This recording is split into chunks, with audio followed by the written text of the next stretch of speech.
Hello friends, मैं हूं आपका दोस्त Prateek Jain from the channel Simply Money, जहां पे हम पर्सनल फाइनेंस के कंसेप्ट बहुत ही इजी लैंग्वेज के अंदर समझने की कोशिश करते हैं। तो आज का हमारा टॉपिक है गोल based investments. But topic start करने से पहले अगर आप इस चैनल को फर्स्ट टाइम विजिट कर रहे हैं तो kindly subscribe to this channel, that will help me encourage and support it. तो आइए स्टार्ट करते हैं। बट इस टॉपिक को समझने से पहले एक एनालॉजी से इसको समझते हैं। लेट्स सपोज आप एक रेस रन कर रहे हैं, लेकिन आपको उस रेस के अंदर पता ही नहीं है कि आपका एंड गोल क्या है, कि आप 100 मीटर के लिए रन कर रहे हैं, आप 200 मीटर रन के लिए रेस के लिए रन कर रहे हैं, या फाइनली आप एक मैराथन रेस रन कर रहे हैं। अगर आप एक 100 मीटर रेस रन कर रहे हैं तो आपको पता है कि आपको स्टार्टिंग से ही आपको स्पीड में भागना है। लेकिन अगर आप एक मैराथन रेस रन कर रहे हैं तो आपको एक स्ट्रैटेजी फॉलो करनी पड़ेगी। आपको ऐसा नहीं है कि आप 100 मीटर आप बिल्कुल स्प्रिंट की तरह भाग जाएंगे और आप सोचेंगे कि मैं इसको कंटिन्यू करूँगा। अगर आप वैसा करेंगे इट इज़ हाईली प्रोबेबल कि या तो आप जल्दी एग्जॉस्ट कर जाएंगे और अपनी रेस कंप्लीट ही नहीं कर पाएंगे मैराथन रेस के लिए। तो सारी जो हमारी रेसेस हैं उसकी स्ट्रैटेजी अलग होती है। इसी एनालॉजी को हम एनालाइज करते हैं अपनी इन्वेस्टमेंट्स और सेविंग्स के लिए। तो काफ़ी लोग क्या करते हैं, जैसे ही हमारी सैलरी इनपुट होती है वो सारा का सारा जो है एक ही जगह इन्वेस्ट कर देते हैं। वो सोचते हैं कि जिस इंस्ट्रूमेंट से भी मैक्सिमम रिटर्न्स आ रहे हैं उसी के अंदर वो सेव कर देते हैं। अब ऐसा करना सही भी है, गलत भी है। इसको आइए समझते हैं कि क्यों। जितने भी हमारे इंस्ट्रूमेंट्स होते हैं, लेट्स से इक्विटी होता है, हमारे फिक्स्ड डिपॉजिट्स होते हैं, हमारे गोल्ड इन्वेस्टमेंट्स होते हैं, या कोई भी रियल एस्टेट होती है, कोई भी इन्वेस्टमेंट्स होती हैं, सबके रिटर्न्स जो होते हैं वो अलग होते हैं। सबको एक टाइम फ्रेम होता है। जैसे लॉन्ग टर्म इंस्ट्रूमेंट्स जो होते हैं, सेविंग्स जो हमें करनी होती है, वो जनरली हम इक्विटी के अंदर करते हैं, क्योंकि जो रिटर्न्स जो हमारे स्टॉक्स के अंदर या म्यूचुअल फंड्स के अंदर आते हैं that takes at least 5 to 7 years, उससे भी ज़्यादा लगते हैं। उसके कम ड्यूरेशन के अंदर हमने, लेट्स से हमारा एक गोल है, हमें 2 ईयर्स के अंदर हमें एक कार खरीदनी है। लेकिन अगर हमने उसी की इन्वेस्टमेंट हमने स्टॉक्स के अंदर कर दी, म्यूचुअल फंड्स के अंदर कर दी, तो इट्स हाईली पॉसिबल कि 2 या 3 साल के बाद जब आपको कार खरीदनी है तब आपको जो रिटर्न्स जो हैं वो नेगेटिव में होंगे। तो आपके जो पैसा है वो आपको मिलेगा ही नहीं, राइट। और आपका एक गोल जो है वो अचीव नहीं हो पाएगा।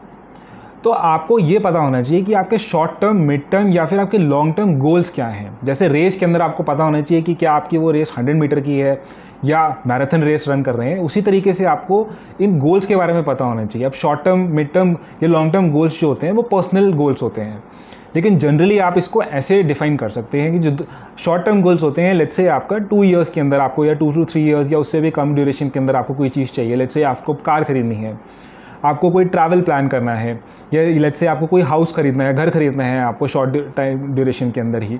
तो ये सब हो गए आपके शॉर्ट टर्म गोल्स। आपके लॉन्ग टर्म गोल्स होते हैं, लेट्स से आपके रिटायरमेंट गोल्स, आपकी चाइल्ड की एजुकेशन या चाइल्ड के मैरिज के गोल्स जो होते हैं, ये सब होते हैं लॉन्ग टर्म गोल्स। इसको आइडेंटिफाई करना बहुत ज़रूरी है। इसको आइडेंटिफाई करके आपको ये पता लग जाएगा कि किस गोल के लिए कौन सा इंस्ट्रूमेंट बेटर है। जैसे लॉन्ग टर्म के लिए हमने डिस्कस किया कि इक्विटी इन्वेस्टमेंट्स या म्यूचुअल फंड्स जो होते हैं वो ज़्यादा बेटर होते हैं, जिसके अंदर आपको रिटर्न ज़्यादा मिलता है। तो इट इज़ हाईली एडवाइज्ड कि आप इन लॉन्ग टर्म जो गोल्स हैं उनके लिए आप इक्विटी पोर्शन जो है वो ज़्यादा रखें, और जो आपके शॉर्ट टर्म के गोल्स हैं उसके लिए आप कॉर्पोरेट बॉन्ड्स हो गए या फिर फिक्स्ड डिपॉजिट्स हो गए या फिर जो दूसरे डेट इंस्ट्रूमेंट्स हैं, म्यूचुअल फंड्स में जो डेट इंस्ट्रूमेंट्स बेस्ड फंड्स हैं उसको आप रखिए, सो दैट आपका कैपिटल प्रोटेक्टेड रहे, चाहे रिटर्न्स आपको इक्विटी से कम भी है।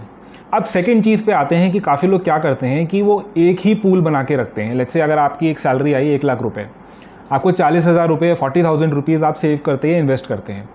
तो क्या करते हैं लोग, क्योंकि उन्होंने गोल बेस्ड इन्वेस्टमेंट्स नहीं किया होता, तो वो एक ही एंटिटी या एक ही बकेट बनाते हैं जिसके अंदर वो सारा पैसा सेव कर देते हैं।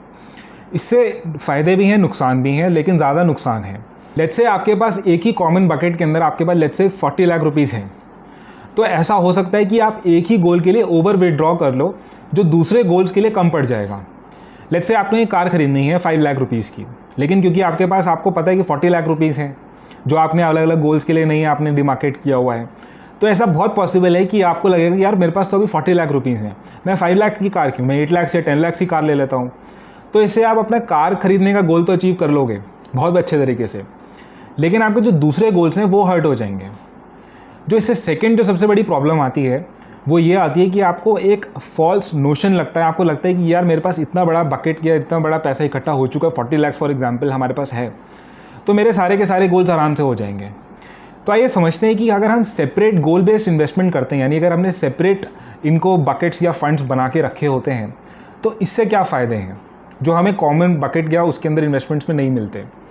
तो सबसे बड़ा जो फ़ायदा है वो ये है कि हम विड्रॉ नहीं करते एक गोल के लिए दूसरे गोल से। जैसे हमने कार के एग्जांपल से समझा, अगर हमने कार के फ़ंड के लिए 4 लाख या 5 लाख रुपये ही इकट्ठे कर रखे हैं तो हम उतने ही फ़ंड को यूज़ करेंगे, क्योंकि हमें लगेगा कि अगर हम इसको किसी और फ़ंड के लिए पैसा निकाल ले तो कहीं ना कहीं हमें उस फ़ंड के लिए फिर कहीं और से पैसा रखना पड़ेगा। तो इससे आपकी जो है डिसिप्लिन मेंटेन रहता है आपको किसी भी गोल के लिए। सेकंड, जो आपको इसके अंदर जो सेपरेट के अंदर फ़ायदा है वो ये है कि आपको ट्रैक या मॉनिटर करना आपको अपनी इन्वेस्टमेंट्स बहुत ईजी हो जाता है। आपको पता है कि आप किस गोल के लिए अचीव कर पाएंगे, किस गोल को आप अचीव नहीं कर पाएंगे, तो आपको कितना पैसा कहाँ पे एलोकेट करना है। थर्ड, इसका जो सबसे बड़ा फ़ायदा है जो आप सेपरेट इन्वेस्टमेंट्स रखने का ये है कि आपको ये पता होना चाहिए कि जितनी भी आपके गोल्स हैं वो अलग तरीके से परफॉर्म करते हैं, उनका जो इन्फ्लेशन है, उनका जो रिटर्न्स हैं वो भी अलग आता है। इसका हम एग्जाम्पल से हम समझते हैं। आपको ये पता है कि आजकल रियल एस्टेट जो है उसकी इन्फ्लेशन क्लोज टू 3 to 4% है, लेकिन जो हायर एजुकेशन की जो कॉस्ट है वो ईयर ऑन ईयर 10 to 12% तक बढ़ रही है। तो आपको जो कैलकुलेशन करनी है, आपको पता होना चाहिए कि लेट्स से अगर किसी भी गोल के लिए अगर आप एक रियल एस्टेट के लिए पैसा सेव कर रहे हैं, आप एक हायर एजुकेशन के लिए कर रहे हैं, तो आप इस कैलकुलेशंस के साथ करें जिसके अंदर आपको इन्फ्लेशन ठीक से पता हो। तो आई थिंक ये सबसे इंपॉर्टेंट फ़ायदे हैं हमारे सेपरेट फंड्स को रखने के लिए। सेपरेट फंड्स आप कैसे रख सकते हैं, जैसे हमने पहले भी डिस्कस किया कि आप long term, short term, mid term को आइडेंटिफाई करिए अपने हिसाब से, अपनी ड्यूरेशन के हिसाब से, क्योंकि कईयों को रिटायरमेंट्स 30 ईयर्स में होता है, कईयों को आजकल अर्ली रिटायरमेंट का भी आजकल बहुत ज़्यादा नोशन है। तो आप उसको आप कैटर करिए कि आपको कितने ड्यूरेशन के अंदर आपके कौन कौन से गोल्स हैं, पहले पर्सनल गोल्स आपके कौन से हैं, कौन से आपके फैमिली गोल्स हैं, आपको ट्रैवल करते हैं नहीं करते हैं, तो ये हर एक के अलग होते हैं। मैंने भी अपनी जब इन्वेस्टमेंट स्टार्ट करी थी तो मैंने अपनी गोल्स को समझा था कि मैं कौन से मेरे शॉर्ट टर्म गोल्स हैं, कौन से मेरे लॉन्ग टर्म गोल्स हैं। उसके बाद ही मैंने अपना जो है जितना भी मेरा बचता है हर महीने सेविंग्स करके फिर मैं उसको इन्वेस्ट करता हूँ डिफरेंट बकेट्स के अंदर। और मेरे को लगता है कि yes, through this I know कि सारे बकेट्स के अंदर पैसा जा रहा है, तो मेरे सारे के सारे गोल्स आराम से अचीव हो पाएंगे। फाइनली मैं आपको एक एग्जाम्पल से भी दिखा देता हूँ कि अगर आपको लेट्स से चाइल्ड एजुकेशन के लिए आपको सेव करना है जो कि consider as a long term, तो आप कैसे सेव कर सकते हैं। इसको समझते हैं एक ऑनलाइन कैलकुलेटर से। तो लेट्स से अज्यूम कि हमारे कोई एक करंट कॉस्ट यानी कि हमारा एक जो गोल है फॉर चाइल्ड एजुकेशन, जो प्रेजेंट कॉस्ट लगती है, हमने अज्यूम किया है 40 लाख रुपीज़ लगती है, and have kept as a inflation percentage is 10% for higher education. और ये जो हमें ये कैलकुलेट करना है कि इसकी फ्यूचर कॉस्ट यानी कि आफ्टर लेट्स से 20 ईयर्स अगर हमें ये पैसा चाहिए तो इसका कितना कॉस्ट हो जाएगा। तो I have kept years as 20 years.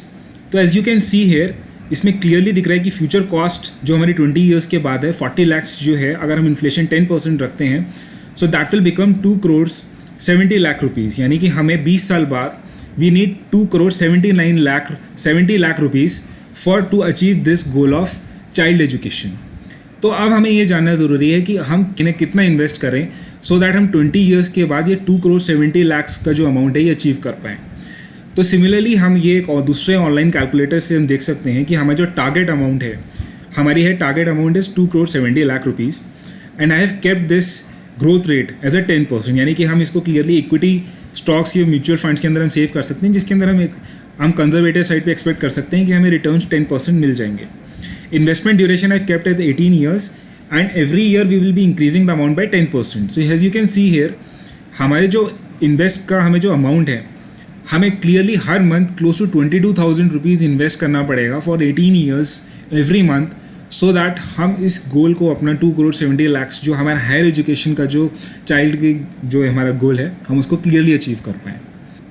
Similarly आप दूसरे गोल्स के लिए आप अपनी कैलकुलेट कर सकते हैं करंट वैल्यू, उसकी फ्यूचर वैल्यू, और अपनी SIP जो है उनको निकाल सकते हैं। और तो आई होप ये देखने के बाद आपको, इस वीडियो के बाद आपको ये समझ आ गया होगा कि अगर आपको इन्वेस्टमेंट्स या कुछ भी करना है तो आपको एक गोल बेस्ड इन्वेस्टमेंट करनी है, आपको अपने गोल्स आइडेंटिफाई करने हैं short term, mid term, long term के हिसाब से, और तब आपको इन्वेस्टमेंट्स करनी है रादर देन आप एक ही कॉमन पूल बना के, ताकि आप वो रनर ना बने जिसको पता ही नहीं कि वो कितना दौड़ना है। आपको बिल्कुल क्लियरली पता होना चाहिए कि येस आई नो कि मेरे गोल्स क्या हैं और मैं उसके लिए ही सेव कर रहा हूँ।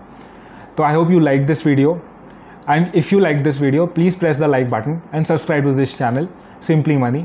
Thank you for watching this video. Take care. Thanks a lot.